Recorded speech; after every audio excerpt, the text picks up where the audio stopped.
going on, Dolphin fans? It is your boy Dillon, and I got a few things for you today. One topic, and then I have also some interviews for you. The interviews were done with Chris Grier. I have one with him for you. I also have one with Jesse Davis and the new defensive tackle, Durval Queiroz Neto. I hope I got all that right. I'm pretty sure I did not pronounce all of that exactly as I'm supposed to, but I did my best. So it's the defensive tackle out of Brazil. So I have an interview with him as well. Also, if you watched my previous video, which if you haven't, you should. But if you did, then there was an interview with Brian Flores, and there was also an interview with Ryan Fitzpatrick, so you can hear the things that they had to say. I did real quick. I want to make a couple comments about Brian Flores and the things he had to say. So I think that he's speaking better, right, than what he did at first. He seemed a little hesitant and reserved and so on and so forth. So I like that. He's getting a little bit more comfortable, more articulate and stuff like that. So I do like that. That is good. But, you know, I mean, after all, a lot of the stuff he did say was really, you know, cliche, you know, coach speak, this, that, and the other. So, you know, I mean, really, all it comes down to is, you know, what they do, what they actually do, right? Like, frankly, like I listen to, you know, what they have to say. I listen to, you know, what, you know, other YouTube podcasters have to say. I listen to, you know, I see things on Twitter and on Bleacher Report. I read articles, right? I, you know, hear what the media has to say. So I get all these different perspectives, right? And, you know, I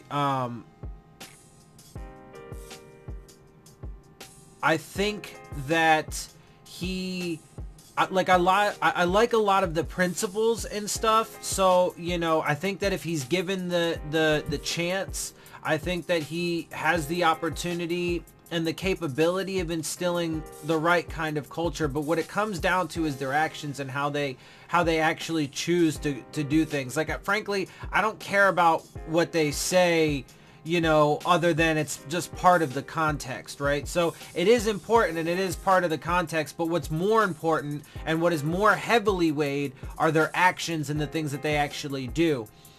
So, you know, I like a lot of the things that he wants to do, his ideas and so on and so forth, but, you know, he's got to prove it and he's got to show it and so on and so forth. But I do like how he's getting more comfortable and everything and whatnot. So, hopefully he will be able to continue to trend up, and hopefully this coaching staff will be able to trend up in that way. You know, the draft is going to be huge for them and how they handle it. So we'll see.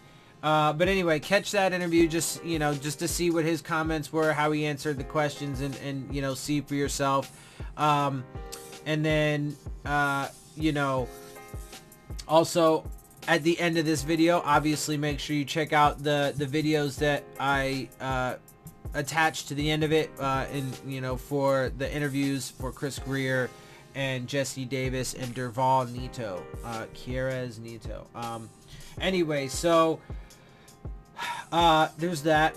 I wanted to also let you guys know that or about what's the really newsworthy bit of today is that the schedule has come out now for you know, the season. And so I have already reported on the preseason schedule. That was one of my recent previous videos as well, so check that out if you haven't. But we now have the official full 2019 season schedule. So let's go ahead and get into that a little bit. Let's, you know, obviously I'm going to be doing before each game, you know, I'll do previews. After each game, I'll do post-game videos. So, you know, obviously we'll get more in depth with all of these right off the bat. Or I'm sorry, we'll get more in depth with those later, but right off the bat, I'm going to just kind of go through it, and I'll do, you know, a little bit of an analysis here. I mean, frankly, geez, I mean, just looking at it, we have a tough schedule. Like, we have a really tough schedule coming up. And so, you know, I'm one of those kind of people. So like, schedule for me is kind of the same thing as like what people say, right? Like, you can say all the, you know, most wonderful things. You can have the grandest ideas and biggest dreams, and like, you can say it all day until you're blue in the face, but how you actually act and the things that you know, do to carry out those dreams are what's really important. And so the schedule's kind of like that, right? Like, it's an important part of the context, but it's not as heavily weighed as some other things, right? Because you never know. You don't know what kind of injuries your team is going to have. Like last year, I thought that the team was primed to have, you know, just this absolutely phenomenal season, and they would have, and they should have, if it wasn't for the fact that we just kept losing guys left and right, starters, backups, everybody, right? So almost to the equivalent of, you know, the roster purge that we've done in the offseason, right? We essentially, you know, lost like half of our fucking team. So you just don't know, right? You don't know how other teams are going to be affected by injuries. You don't know what kind of, you know, you just don't know lots of things, right? So, you know, some teams are going to underperform. Some teams are going to overperform. You just don't know a lot. So it's a part of the context, and you can do your best to, you know, like our first game is against the Ravens. Historically, the Ravens tend to kick our ass, and I can virtually guarantee they're going to this time around too. But anyway, so, you know, we do the best that we can now, and obviously we get more in depth as it goes on. But so let me go ahead and get into this. So obviously I already told you that the first game of the 2019 season is going to be against the Baltimore Ravens. It is September 8th versus the Baltimore Ravens at 1 p.m. on CBS. So, you know, it's 1 p.m. Eastern time, which means 10 o'clock here on the West Coast. All of these times are in Eastern time. So, you know, obviously do the math depending on where you are and what time zone you live in. For the West Coast, obviously it's 3 hours difference. I believe Hawaii's 8 hours. And then, you know, obviously anywhere in between the West Coast and the East Coast is incremental, you know, by hour, right? So there's a 1 hour difference, 2 hour difference. Cali's 3 hours, right? So anyway, you get the idea. Figure it out for yourselves. You guys get the picture. I'll give you the East Coast times because that's how it is here. So Baltimore Ravens, 1 p.m. CBS, September 8th.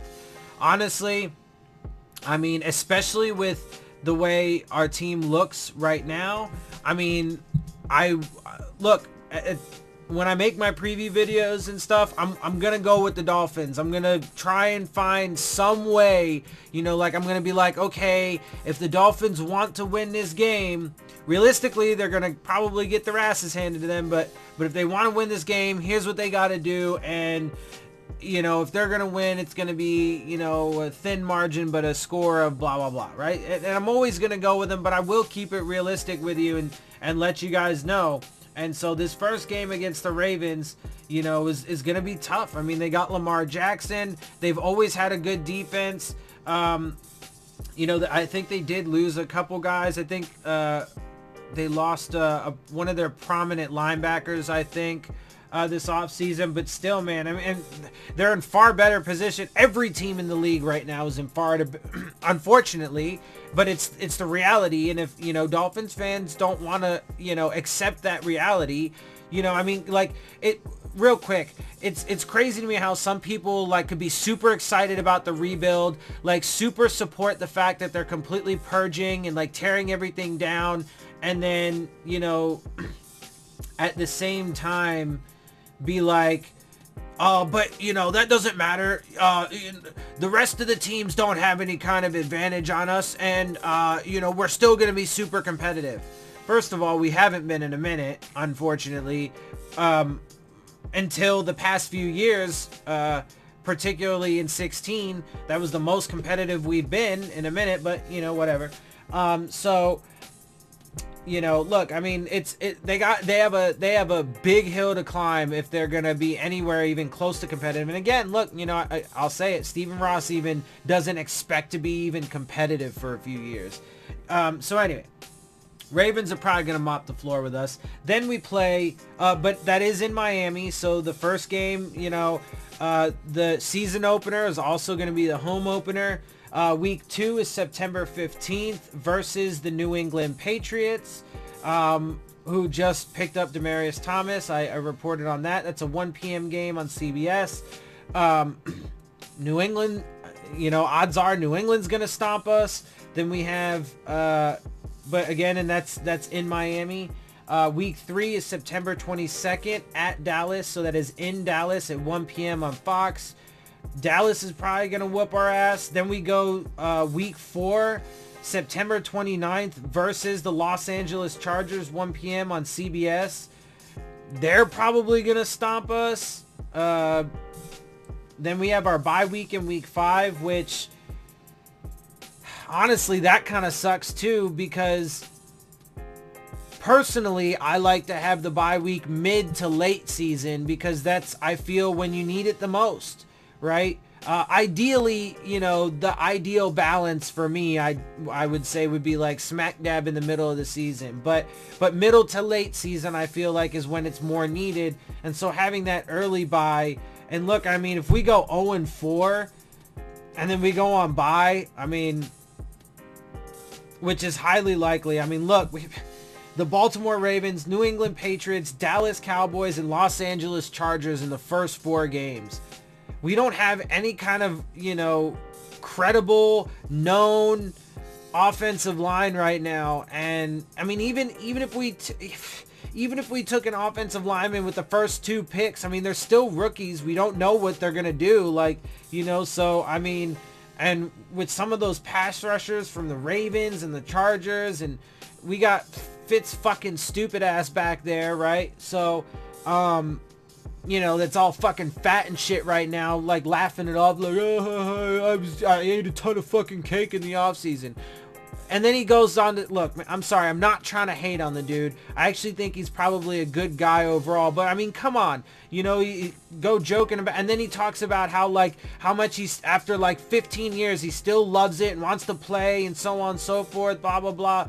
But well, if you care that much about it, why are you going to go and get fat and eat cake in the middle of, or in the off season, when you're fucking 30 some odd years old and you're going to be behind a fucking porous offensive line? It's just, anyway. So week 5 is our bye.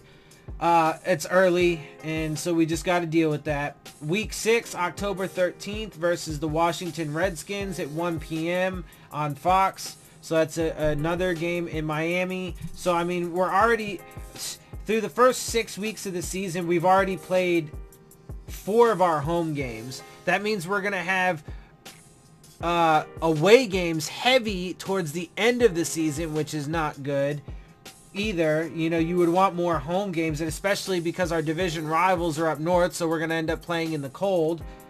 I mean, look, our first game against New England, week 2, that's in Miami.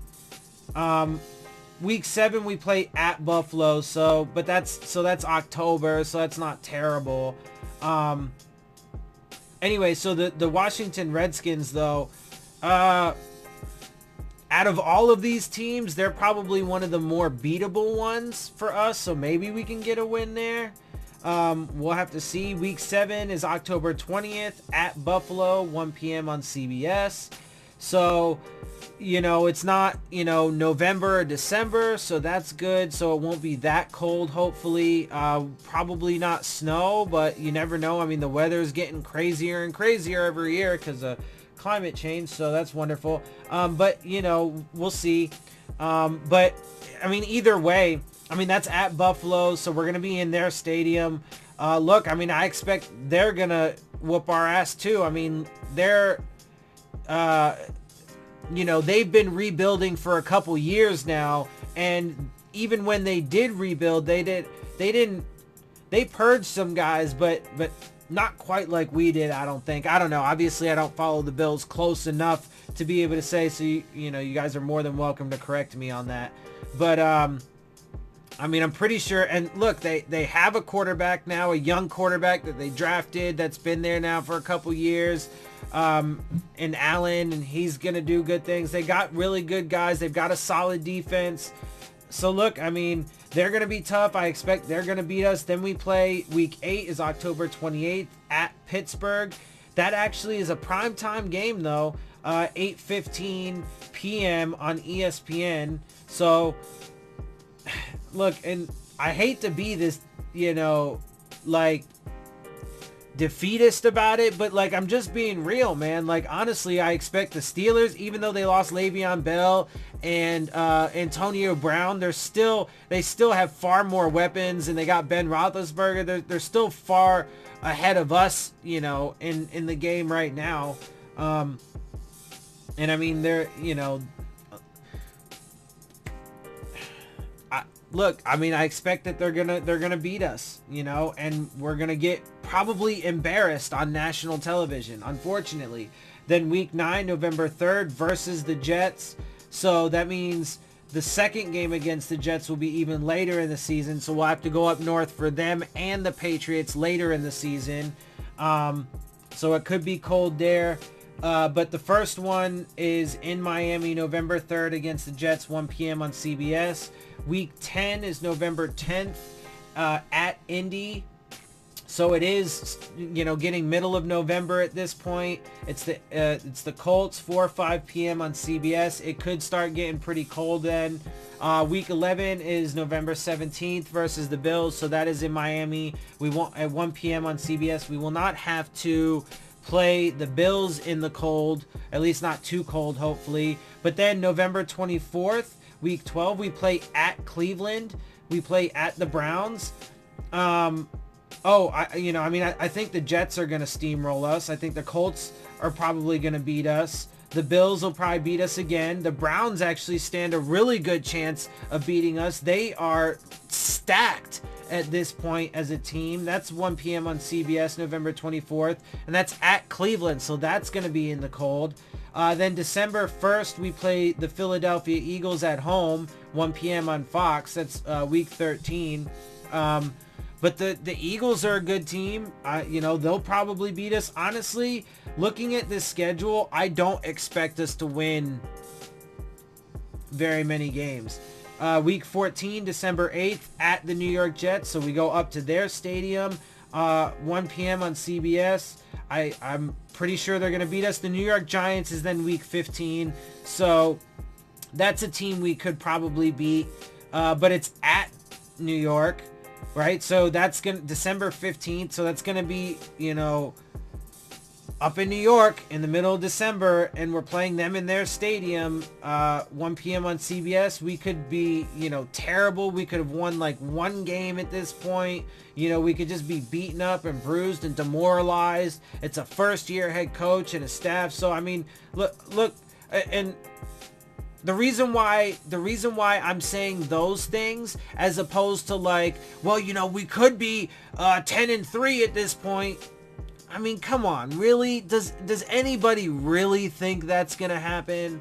I mean, come on. But the Giants is a game we could win. Then we play December 22nd, week 16 versus the Cincinnati Bengals. So that's back down in Florida, 1 p.m. at on CBS. Maybe we could win that game, especially since it's a home game. But I think it's probably a little more likely that the Bengals win. They still do have Andy Dalton, even though I do think they need to get rid of him, but it's better than our quarterback situation, and they have an overall better team.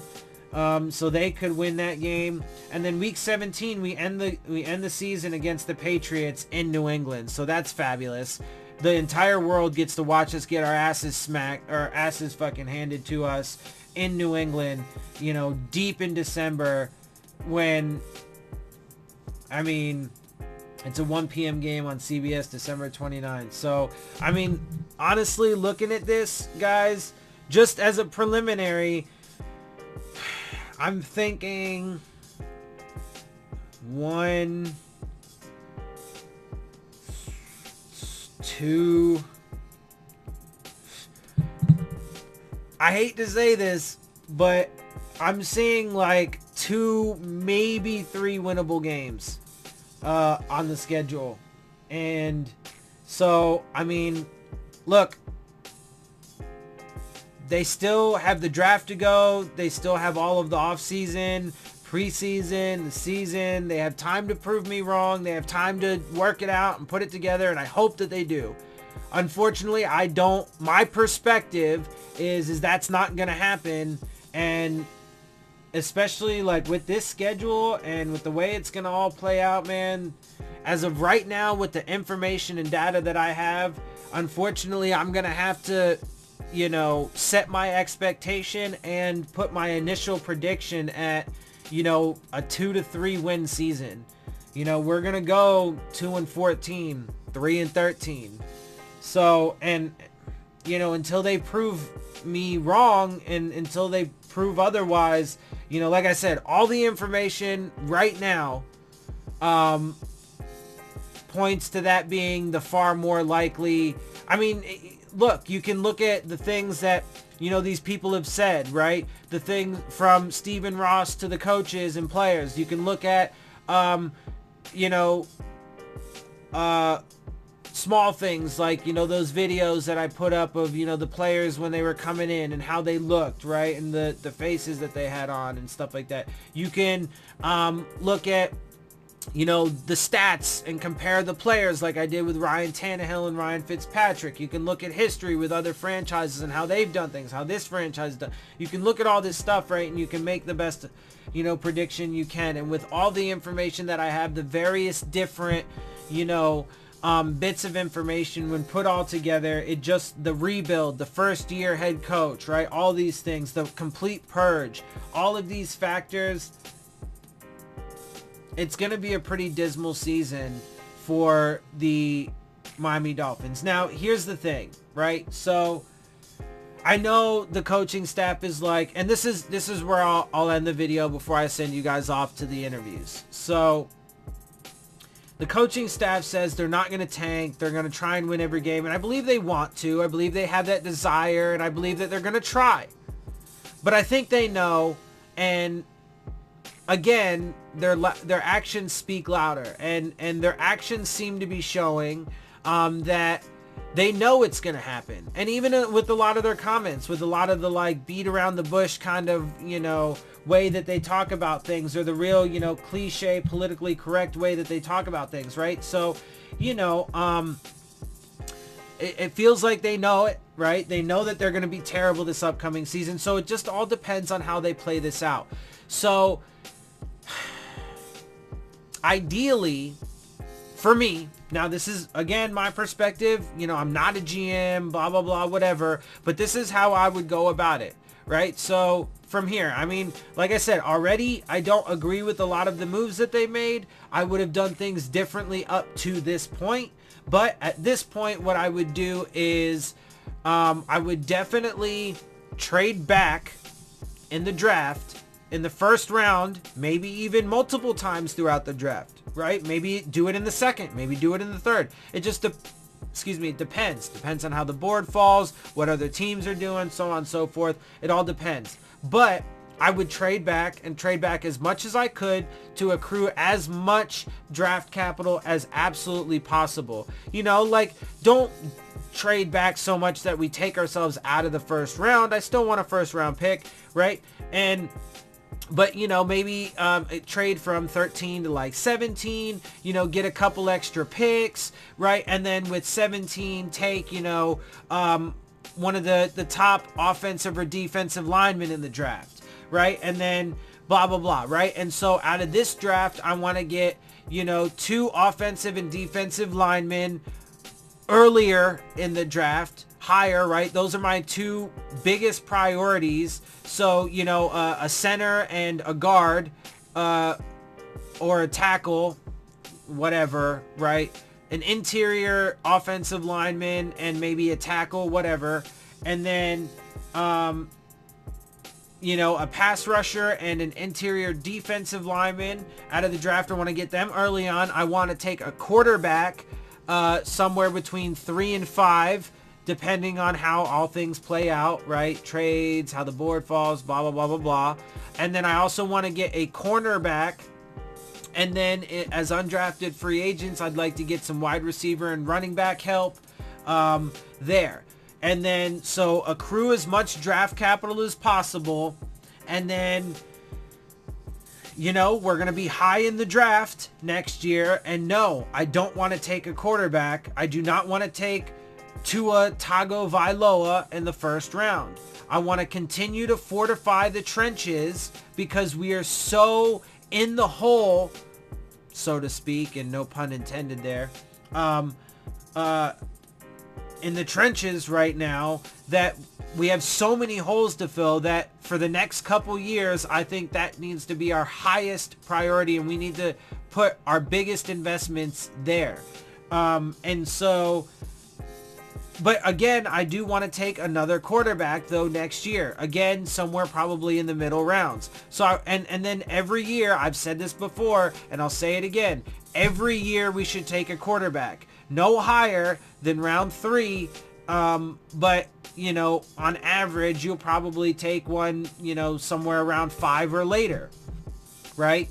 But for the next couple years, we'll take one somewhere between 3 and 5 because we need one that bad. We don't need one so bad that we need to take one in the first round. Also, look, man, I'm just so tired. I'm just so tired of the way everybody focuses on the quarterback position. It's a team fucking sport. There are 11 people on the fucking field, and I just hate that mentality of being like this one person, this one player, this one position is more important than absolutely everything else, and blah blah blah blah blah. Like, I can't break away from that, and blah blah blah. Like, I don't want to chase any player. I don't care who it is, what position it is. I want there to be a good balance. And so, you know, like I said, my philosophy would be, you know, take the best player available at the highest position of need at the place and the position, the number that you pick. Or if you're not happy with that, trade back. I would trade up very rarely. Very rarely. And if I did, it would be very modest. I would only be probably a couple spots. But anyway, so look, they do have an opportunity to get this right, but this, I mean, they're off to a rough start, to say the least, and this draft is going to be huge and how they handle it. So we'll see. And you know, the schedule certainly isn't going to make anything but getting closer to the #1 pick next year any easier. So, that's that, guys. I am going to go ahead and end it there. Man, I try so hard not to get off on all these tangents and side things, but there's always so much to say and always so much to talk about, and then everything, like, you know, loops together, and then it's like, you think, anyway, so, I'm gonna calm down here. I'm gonna get out of here, guys. I hope you guys enjoy my videos and the perspective that I have, and, you know, the way I do this, and how I present this stuff to you. And if you do, make sure you hit the subscribe button. You know, if you like my videos, make sure you hit the subscribe button. Make sure you hit the bell if you want to get the alerts. You know, hit the like button as well. I really appreciate that. Make sure you leave your questions, comments, and concerns down in the comment section, because I do really enjoy interacting with you guys. And, you know, of course, as always, make sure you follow me on Twitter as well, at Dillon Tartaro. And with that, I am out. I'll see y'all soon. Fins up.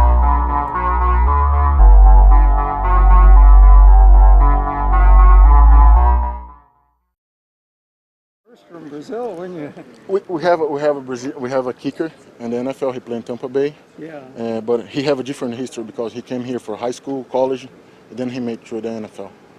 Like, coming straight from Brazil, yeah, I'm the first one. and what does your family tell you back home? They must be very excited, right? They are really proud of me. Like, the only thing they did was when my mom, they sent me, and she said, like, God's, because she didn't know nothing. She never came to outside of the country. And the only thing she told me is, you can go because God is already there and He will open the door for you. And this is what's happened. Tell me about J.J. Watt. I'm a really big, huge fan of him because he hurt. Like, he's a excellent player in the field and outside the field. And this is what make me like, I want to be like him. Durval, I thought that in Brazil versus what it is here. Guys, when I say like in Brazil, we don't have nothing like this. We don't have like field equipments. And I was telling the guy yesterday, he said, "Oh, we can bring like 2-3 different cleats for you to try." And said, in Brazil we play like 2 years with the same cleats, same gloves, and then everything is different. Like we don't have nothing like this. We have to like in the games we go in a bus to like 20 hours to play a game, and it's really hard. But like this is the greatest sport in the world, and we in Brazil we love. And this is not like you guys make this sport, but like the whole world love this. This is the fastest growing sport in Brazil. We have more than 200 teams and 6 different leagues, Division 1, 2, and we love this. How many people back at home in Brazil are talking to you on a daily, watching you, rooting for you? Man, my Instagram, because they are proud of me, because nobody could imagine I would make like never playing high school or college before, and this is proof like what God can do in life of somebody when you have a dream and you work hard. So how tough is the adjustment for you being here so far?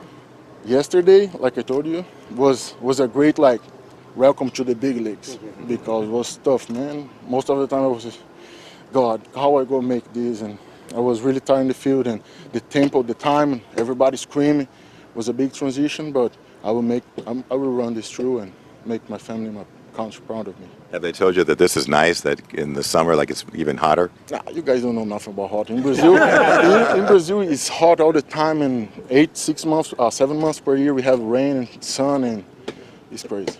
It's more than here. He's more stable. This like a fairy tale for you?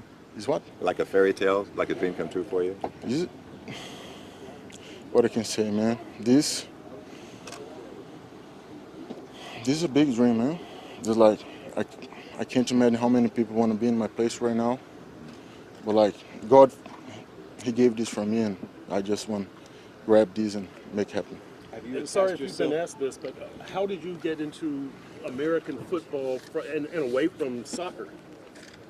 Or real football? In Brazil, we are born like playing soccer, but like after I was getting bigger, it was getting hard. Then the only sport I did before was judo. Since I was 14, I was 4 years old to 19 years old, and then when I was in my college, and then one time like I was walking and 2 guys come in the car and say, "Hey, you big guy, come here. We have a football team," and they bring me to there, and we don't have equipment and nothing. We just, hey, hit who have the ball, and sorry. Okay. And then I did, and I fall in love for the sport. And then after that, I call my father, "Dad, I want to move I transfer my college and move to the city. I want to play in a real football team," and I did. What did your folks say when you told them about that? You want to make a change? Who? What did your family say? My whole life I was preparing like to come back home and help my father in the farm, but he always supported me when I told that this stuff for him. He said, "Okay, if you and your brother you guys want to move, you guys can do this," and like we did. I transferred my college and everything came true. What kind of farm? We have beef cattle, livestock farm. We live in a farm like my whole family. Does your mother Yeah, everybody live there.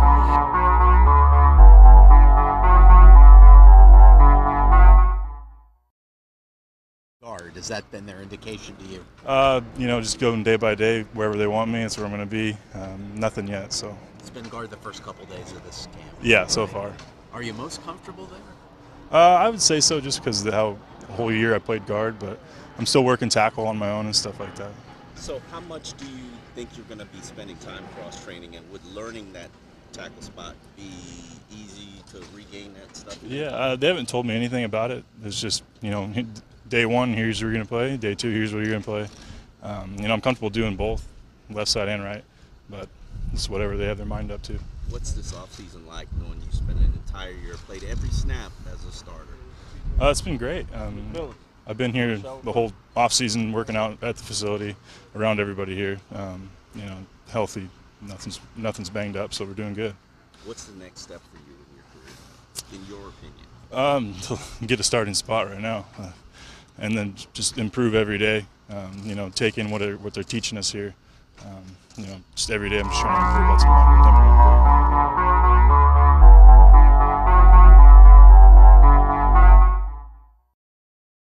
At 13, do you have a pool of 15 guys? You get one of them. How does that work? Because you're in the middle of the first round, it's a lot of things out of your control. Yeah, no, it's. I mean, obviously, you have to stack your board for how you like it, So at the end of the day, it doesn't matter where you pick. You have to decide as you're grading for your team and how you view the players for how they fit your system and for what the coaching staff's looking for. You just end up stacking the board. And so how many numbers of players in the first round, whatever that number is, that's where it falls. And then after that, you start looking at, you talk about scenarios, whether it's trading up, trading down, what it would take to move here or move there, or what would we want if someone came up. So, yeah, you start talking about all that stuff, and we've been doing that with Brandon Shore as well, so it's been fun. Chris, how certain are you that you will get offensive line help in the first 3 rounds of this draft? I would say we feel good about it, but again, you go through your process and how it falls and how players get picked, it's out of our control after 13, so, it's an area, we're going to look to upgrade just like every position on our roster. How much communication do you try to have in advance with clubs and to let them know, hey, in this round or maybe in all rounds, we're open to trading up or down? Oh, it started way back in the owners' meetings, between just every team does it. Every guy comes up, hey, if you're interested in coming down or we might be interested in coming up. So stay in touch with a few teams here or there, but, over the next week or so to really start to heat up, I would guess probably, especially next Monday, Tuesday. How interested in general do you feel you want to be in being active and not just necessarily staying in your spot in the draft? Yeah, no, wide open anything. So, again, whatever helps us as an organization get better and keep upgrading the talent here, we'll definitely do that. So, wide open to anything. Is this a draft where you want more picks or a draft where you want higher picks? Again, it's always tough because it's like last year we didn't expect Minka to be there at 11. So, again, it's once that happens, you kind of see how it starts to fall after the first 7 or 8 picks maybe, and then you'll start, okay, it looks like, there may be 4 guys that we like that look like we're there. So, all right, as we get closer to our pick and you're 2 picks away, like, okay, looks like there'll be guys definitely available that we like, then we'll be aggressive trying to move back, and then also if there's 1 or 2 guys we feel really good about and they fall into like 8 or 9 of the picks, say, hey, well, maybe it's worth us going to get this guy because we feel that strongly as an organization. Before you walked in, we were having a debate about the last 3 years, whether you had final say in the draft or not. Did you have final say in the draft the last 3 years? Yes, I did.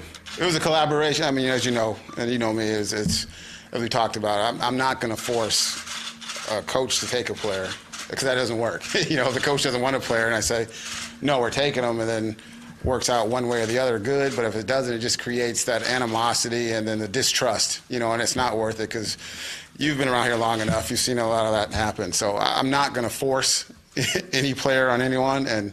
But yes, I had final say. So is this year any different? No, because you know me, I'm going to be very collaborative, and that's the only way it works. And again, you guys have all heard stories here and stuff in the past, and it's a combination of coaching staff, personnel, all working together, having the same vision, getting on the same page together of picking the players that we feel are good fits for us as an organization. Chris, your thoughts this year about trading down, and I mean in relation to if you think you have a good player at 13, would you trade down and take the chance at 2, say, so-so players in the 20s of the first round? I would say you should always have, and again, this is just me, a list of maybe a handful of guys that you definitely take no matter where. Like, they're there, these are the guys you're taking. And these are guys we feel are impact players that you don't. But as you move down, you get closer, and then you get there, and there's a group of players that are good players. You got 3 at that pick. You may say, hey, all right, we can move back a few spots and get one of these guys for sure and create some more picks for later in the draft. Given how many needs there are and that you're just starting this rebuilding program, is it not maybe a little bit more likely that you might try to go for a maximum number of picks this year rather than, for lack of a better term, quality all the way at the top? Again, like I said, it's what happens before us is out of our control, in terms of how we like and how other teams view players. But I would say if there was a player that fell that we thought was an impact, like franchise type player that would do it, then we would talk about it, and again, some of the moves we've made this offseason has given us some the ability to move some, even if it's moving some of our picks next year to move up to help us. So I would say, again, everything's wide open for us. Chris, there's a lot of debate about this year's quarterbacks class. How would you evaluate this year's class? Is it, you think it's as strong as last year, maybe not quite as strong? How would you say it? Again, because we didn't spend a lot of time with a lot of those guys last year,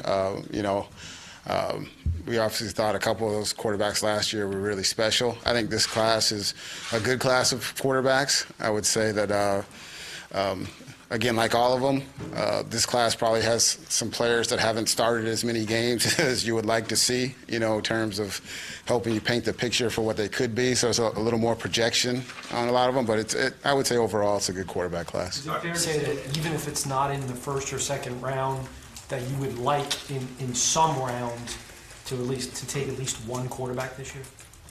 Yeah, I mean, we'd like to upgrade all the positions, like I said, the depth, to create the competition to make everyone better.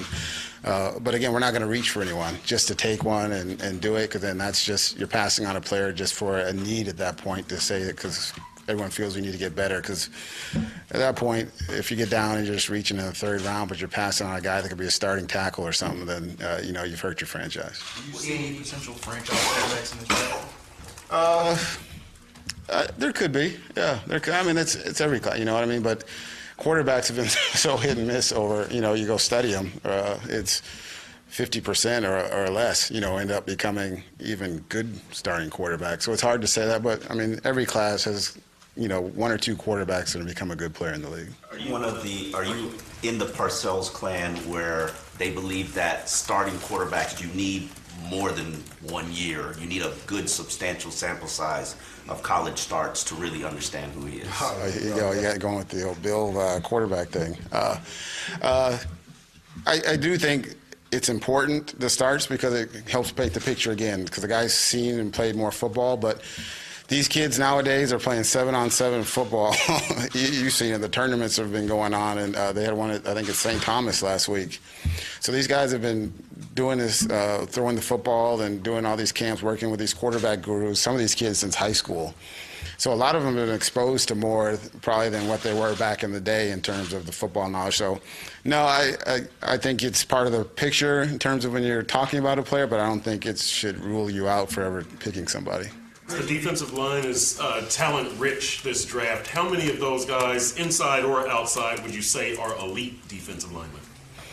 Off the top of my head, there's probably 5 that that you think are, because it's going to be scheme specific. Some will be really good, 30 front fits, and other guys will be the 40 front. So, but I'd say there's 5 really good players that you feel really good about. Then there's, after that, elite, but then there's a lot of good players too in turn. And that, numbers-wise, you will probably have an opportunity at one of those 5, right? Because everybody won't need. Yeah, we have a chance. Yeah, I think so. I would think so. But again, it's like with the quarterbacks. Who knows? If people feel there's quarterbacks here, that you may have everyone trying to trade up to get quarterbacks early. So it's always hard to say. Chris, the line generally is acknowledged as the best position in the draft. Did you see any other positions outside of that stand out to you as being really strong? I would say the receiver class is probably deeper than people think. There's a couple really good, but it's a deep class. I think you can get good value picks, for the first 3 rounds there. I would say it's a good offensive line class as well. A lot of potential of guys to be really good. There are kind of some young players that maybe have to mature a little more, but I do think it has a chance to end up, if all those kids do the things the right way, has a chance of being a good offensive line class as well. You mentioned potential. How do you weigh potential versus production, and which one do you prioritize? Yeah, it's always hard because you'll have some 21-year-old kids that have, I guess, lack of a better word, been coddled a little bit, and so now they're going into a man's world now, where you're going to have to block men, and you're going to have to do things the right way. You can't take plays off or time off where, I was joking with the guy that we had in on a visit that's a good player here on a 30 visit, and Barry probably knows who it is. But he was, I was telling him, and he was self-admitted. I was like, man, I said, I watched you against this top 10 team, and you dominated. You played great. Then I watched you against Appalachian State blocking a guy like me, and guys running around you, and he's like, yeah, he goes, I get up for the big games, and he's like, I got to be better focused. And I said, well, you realize you're going to a league where every week you're playing like someone at the top. And he's like, I know, I'm working at it. So that's what you deal with a lot of these kids. You're just trying to determine if they're going to be mature enough and if they're going to have that love for the game to do things the right way. When you do something like that, does that turn you off, or is that something you're like, can we shape that guy? Can we get that out of him? Or you're like, at this point, you should have it? It's a little bit of a concern, but it's also, the guy's 21 years old, and you kind of weigh it because there's been a lot of good players in this league that have had those issues that may have not gotten drafted where they should have, and then they become great players in the league because, whether they matured or got with the coaching staff that pushed them to do things a different way, or some veteran on a team took him under his wing, and the guy matured and became a good player. So there's so many factors, when you're dealing with human beings. So. Your chair, can you tell us, Rashad Jones, do you expect him to be on the team this year? Have you given him permission to seek a trade? Where do you stand with Rashad Jones? No, I haven't given him permission to seek a trade. He doesn't want to trade. At least he has not informed me. Rashad's going to be here. As you guys know, I've known Rashad probably the longest of anyone here. I ended up going before the draft and ended up spending a full day with him trying to get to know him when Nick was here. I ended up spending a lot of time getting to know him and trying to figure out who he was as a person. And I like Rashad a lot. And, this is a voluntary camp, and, he chose not to be here. Would love to have him here, but he's a Miami Dolphin. But, hey, he's earned the right to do it. And he's not the only guy in the league doing it, So it's voluntary, and we know how this game is for these guys. But no, we have not given him permission. He has not asked. Some of the factors and things you're going to consider when you're wrestling between the top 2 offensive tackle versus the top 5 defensive linemen. What are some things you're going to take into consideration when at 13 that could be a decision you have to make? Yeah, and obviously when you're making that pick at 13, you want guys that are tough, competitive, the passion for football. I think we talk about smart, going to do things the right way, because, if you're going to miss, you want to make sure you've given yourself a small margin for error as you can in terms of when you're taking someone. So you look for all those traits, and then at the end of the day, it always falls out inevitably when you talk to coaches and stuff, and we'll go through it and go through the roster and talk about, and if they're both equal and they're both there, then on draft day we'll make the decision, and depending on what we value more for our team and roster going forward. Do you sometimes say, well, we can get this position in the next round? In your experience, how has that worked out? When it's really close, do you say, well, we think the position group is stronger in the next round or two, and so you go the other position? Does that make sense? Yeah. No, there'll be some, there's always deeper positions like we talked about. Like we were talking about the receivers being a position that there's value. So, but you never want to bank on saying, I'm going to get this guy in the second round, because then inevitably it always comes back where you're like, we missed. He goes 3 picks before you. So, again, you just go through your process with the board and stacking it the way you feel and how you would take them. We have all those conversations where there's this nose tackle versus this wide receiver. Where are we in terms of what we need for the roster? So we go through it, but no, you just got to take the best player for the team at that point in time. It might be hard to predict, but how many starters would you hope to get out of this draft? Oh, I'm sure like every team would love to have 7 starters come out of it, but as you all know, it's not a perfect in terms of when you're dealing with trying to pick human beings and projecting them from college to pro, but would love for everyone to know that's not realistic. If we can get 3 starters, I'd be happy, and good contributors to back up depth, I'd be happy with that. And so that's always the goal, at least try and come out with hopefully, 3 starters, and then the rest of that, hopefully the rest would be gravy. Draft is important, obviously, but when you're building almost exclusively through the draft, as maybe you might be this year, does that not raise the level of this really needs to be a great draft for it to pop for us, to to raise the level of the team? Yes. For me, the pressure is it's self-imposed. I want every draft to be great, you know. I'm like everyone. I would love for every pick to work, and then, you know, everyone's saying how great a job you do, and, you know, and everyone says, wow, you know, but it's going to happen. You're going to miss on guys, and you're going to get criticized. But at the end of the day, when you build through the draft, yeah, it's important. And then the most important thing is making sure the coaches and scouts are all on the same page of what we're looking for, so that we can try and eliminate the mistakes that are inevitably going to happen, but you hopefully try and limit to maybe one a draft or something like that, you know. Charles Harris has had a slow start. He is your first draft pick under your name as general manager. A lot of concerns about scheme fit. Obviously, the scheme is changing now, but how do you ensure that the scheme is right with what they're doing, running a hybrid defense, considering not everybody fits every scheme? Yeah, I know, and there'll be a lot of guys, you know, in terms of the roster that may not be ideal fits for what coach is doing, and I'll let him talk about scheme and all that stuff. But in regards to, you know, a player like Charles that said, yeah, I mean, they're excited to work with Charles because they had said they had liked him, you know, previously coming out of college when they had seen him at Missouri. So they're going to work with him. They think they can do some things that will help him. You know, Charles is, you know, coming with the wrist thing, trying to get healthy now, but they're excited for his future. But yeah, whenever you change schemes and coaches, there's always going to be some misfit pieces. But the one good thing that you love about Brian is what he does in New England. He's found a way to get guys to play better. And so hopefully that's the case here. All right, guys, so you've reached the end of my video. You've reached the end of the interviews, and I hope you guys enjoyed my video. If you do, make sure you hit the subscribe button, make sure you hit the like button, make sure you hit the bell if you want to get the alerts. Leave your questions, comments, and concerns down in the comment section, and as always, make sure you follow me on Twitter at Dillon Tartaro. And with that, I am out. I'll see y'all soon. Phins up.